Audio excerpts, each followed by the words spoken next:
What's up, YouTube? We're a couple of cunts. We're in the countryside. We're talking about Game of Thrones. Game of Thrones. Game of Thrones.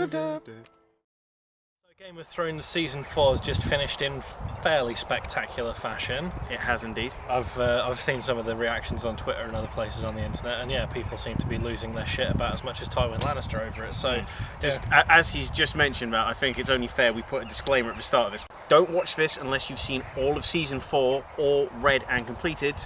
Yeah, well, what I'll say is, I'll just throw it out there. He hasn't read the books. I have. We won't have any book spoilers in here because there's nothing that pisses me off more than arrogant dickheads who go, "I'm so special. I've read the books. Here's what's happened." Let people enjoy it when it comes to them. Don't be a complete cunt. But yeah, so don't watch this if you're not up to date with the show. But don't worry about it if you're not up to date with the books because we're not going to ruin anything. Because this guy's a non-book reader, or Unsullied, as they're fondly known. There was this community on, Television Without Pity before it closed down, who hadn't read the books and were very heavily into the show, and so they analysed shit and theorised stuff. And so for people on the Ice and Fire forums who hadn't read the books, it was interesting, not taking the piss out of them or anything, but just interesting to see what they got from the show, how they predicted things. And so, they just gave them the nickname Unsullied. It's like, we're sullied because we've read the books, they're Unsullied. And they adopted that nickname. Then in season 3, when the Unsullied came into it and they realised that it was a bunch of dudes who had their dicks cut off, they were like, oh, that's what they've been calling us all these years. But no, the point is, no book spoilers, so don't even worry about it. But yeah, we'll jump right in. Might as well. Hell of a season. It was good. It's certainly building. It's almost difficult to think how the hell is this going to get better from here. Well, I mean, to be perfectly honest, without spoilers, it's not. This season was based on the best parts of the best book of the series, because I don't know if you know this, but the 3rd and 4th seasons were basically taken from the 3rd book of the series, A Storm of Swords, which is just fucking amazing from start to finish. After that, the next 2 books took a massive dip in quality, for me at least, and a lot of other people. So we'll have to see how it goes. You never know, the TV series might expand on that and somehow make it better than the books. Well, I'm sure they will, because from what I understand, they're taking books 4 and 5, putting them together, one season, trimming all the fat, just the good bits. So yeah, it should still be quite good. But yeah, season 4 was so fantastic, it is hard to see them topping it. Almost every episode had at least one moment that just made you go, fucking wow. So there wasn't really a quiet moment in any of it. It was all just sort of like, well, shit got real. I know. That escalated quickly. Even the dullest episode had a guy raping his own sister by the dead body of their child by incest. So I mean, that's a quiet episode. Especially the fact that the eye things they had on him. They are a bit eyes. It just, I don't know, it wasn't quite googly eyes, but it almost made me think it was something like that. It was just sort of like, this is just weird. Yeah, I've always thought that, from the first season when they were on John Arryn, I was like, that just looks hilarious, just a dead dude. And then these, wacky eyes just on them. It's like, that's a bit of a weird funeral tradition. Hi, I'm George R.R. Martin. If you like any of my characters, I'll kill them for you. Don't worry. Pleasure's all mine. Yeah.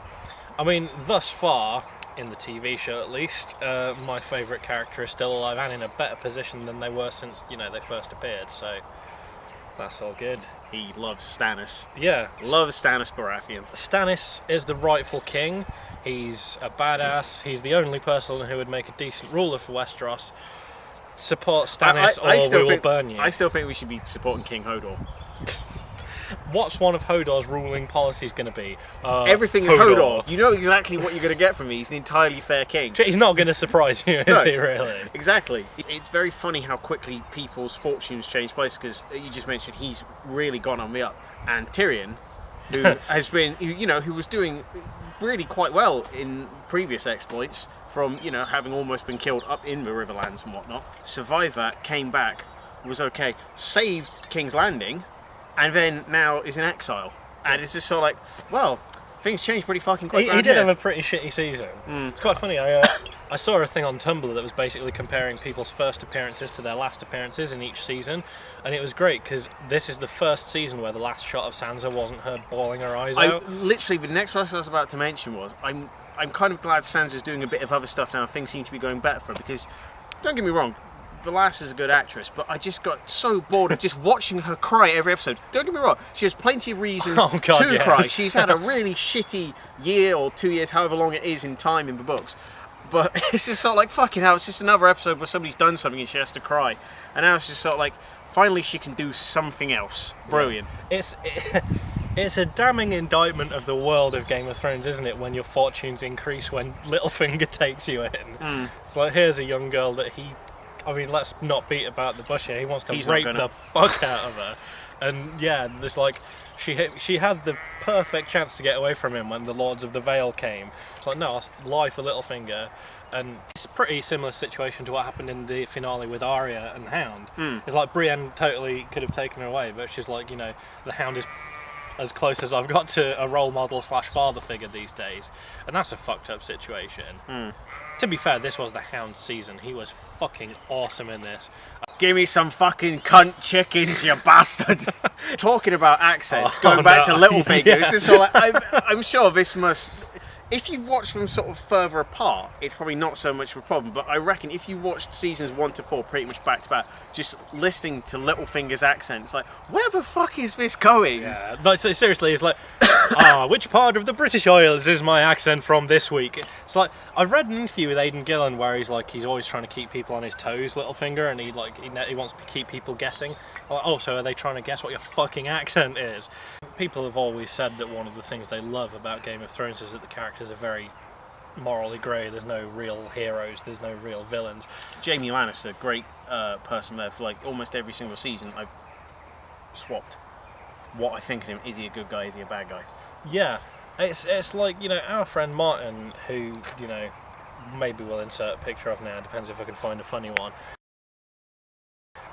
He started the books before me, and so he kept pointing things out and saying, this is going to happen.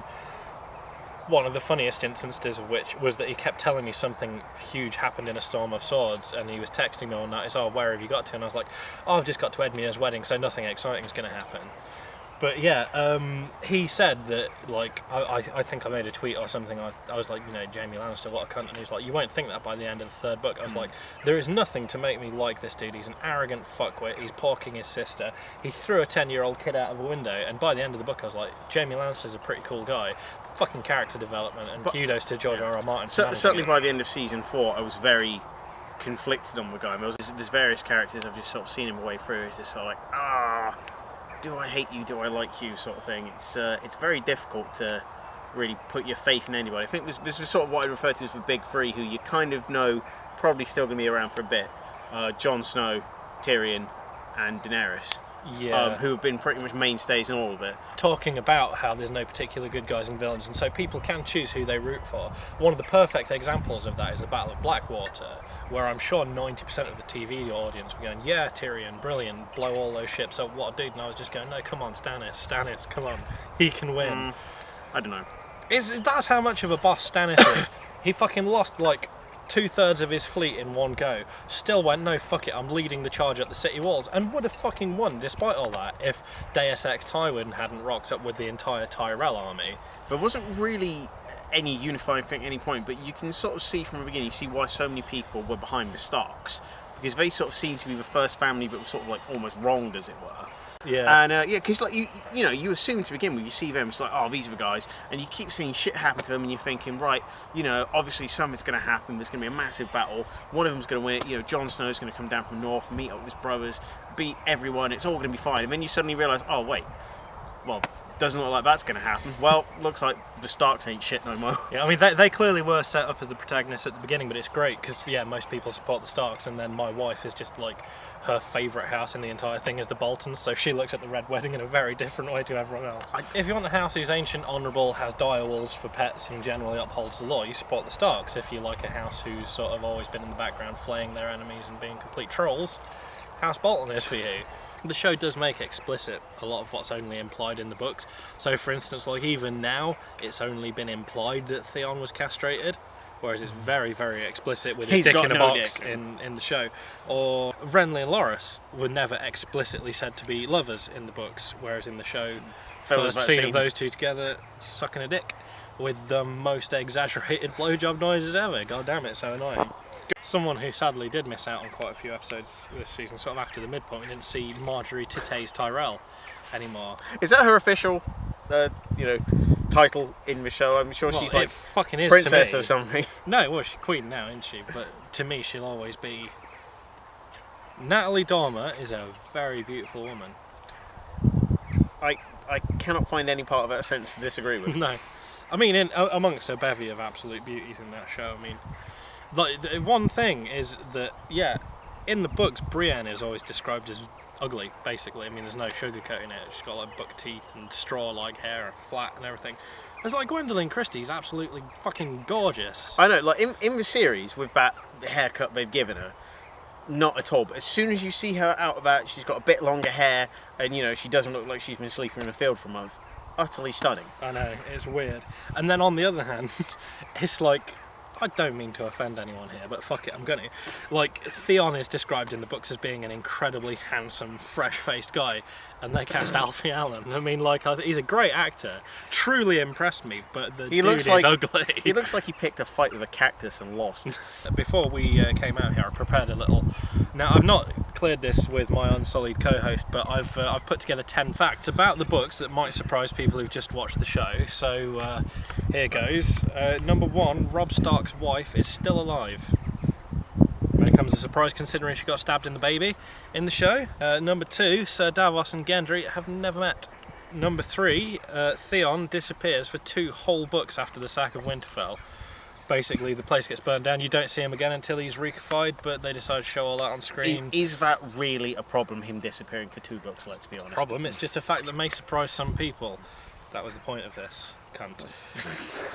Fact number 4, Missandei is 12 years old, which may make you feel a bit weird after you were perving on her in that nude scene the other episode. There's whole lots of stuff about people's ages having to be increased in there. It's just like, how can she be 12? Sorry, please continue. I will. Number 5, Arya had already left Westeros by the time Brienne leaves King's Landing. In the books, making that fight in the finale impossible. Number 6, Sir Barristan, when he joined Daenerys, they didn't know who he was for like an entire book. He was a secret identity, never would have worked on TV. Number 7, Tyrion has a singer killed and put in stew for writing a song about Tyrion and Shae. Funny how that turns out in the end when he kills her with her own necklace. Yeah, well, the thing is that Tyrion is a not quite so nice a character in the books, and a lot of like the die-hard book fans who need to get over themselves have been really pissed off that he's been whitewashed, which is a term I'm sick of, and that he's not as dark a character in the show, but whatever. Number 8, Rast never went beyond the wall and died heroically defending Castle Black from the wildlings. Number 9, Dario has blue hair, a yellow moustache, and dresses like a gay pirate. The actor who originally played him before they recast him. What was up with his face? Well, who knows? The new guy is definitely more handsome. I mean, before it was kind of like Danny would never choose this fucking doll-faced dickhead over Ser Jorah, but yeah, the new guy can kind of understand it. He is pretty hot. Finally, number 10, Asher, Yara in the show, never visited the Dreadfort. Bran and co never visited Crasters, and Stannis never visited the Iron Bank. All inventions of the show. So there you go. If you've not read the books, some facts may have surprised you, or you may have just zoned out for a few minutes because that was boring as shit, but there you go. See, as far as adaptations go, Game of Thrones is one of the most faithful, and even though there's added shit and they've had to remove characters, people will bitch their hearts out about how the show is ruining the precious books that have got so much depth. And yes, the books are better, but I think personally that David and Dan are doing a great job, and that's just to illustrate some of the minor differences that haven't affected the show at all. It's still perfectly enjoyable and it still makes perfect sense. Those are a few things that changed it, and frankly, if you think any of those changes have negatively affected the show, stop watching that, stop watching this and kill yourself. We've been a couple of cunts in the countryside. If you enjoyed this episode, favourite, share, like and subscribe. Check us out on Facebook and on Twitter. If you didn't enjoy this episode, you know nothing, Jon Snow. Feel free to suggest a topic for us to talk about in a future episode, though. I will see you next time. And remember, no matter how bad your life is, just think, it could have been worse. You could have been taking a dump and get shot by your son with a crossbow.